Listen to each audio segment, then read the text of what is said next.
because here you can be flexible and you can use your creativity as an adult, and like all the adults here are great at that. Like it's, you just hold in mind what the key learning is that you want, and then you can be really flexible with it. So if they can't be at the table, and you know, you're not going to keep them at the table, we must do this at the table. Well, if you can, like, you know, do it if you can act it out, if you can, you know, go in the back room and do it in the sand tray, there's flexible ways that we can work to still get the key learning done. There are times when we are able to sit down and learn about the phases of the moon, you know, as a group, and it's, you know, there are those moments as well, which I think is really healing for them.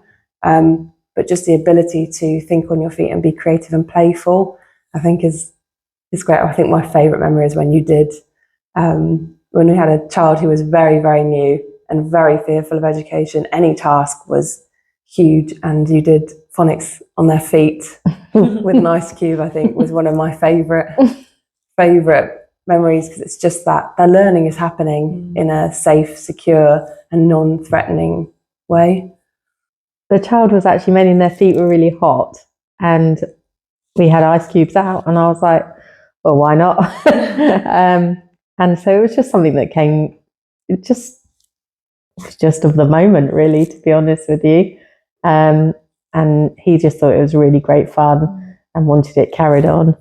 And then, yeah, so it just helped with his learning, and that was that. We only did it once. Yeah. He didn't come back to it. No. But then I think even that little moment will have had snowball impacts to show him that the learning wasn't something he couldn't do. Yeah, definitely. And I think it's those kind of like why not moments where we're holding on to that and being creative and kind of going with our gut, that we're supported to do because of the structure and the amount of staff and the time. The learning process. Yeah. What works, what doesn't work. It's one of those things you can't plan for. You just got to experience it and work it out after, really.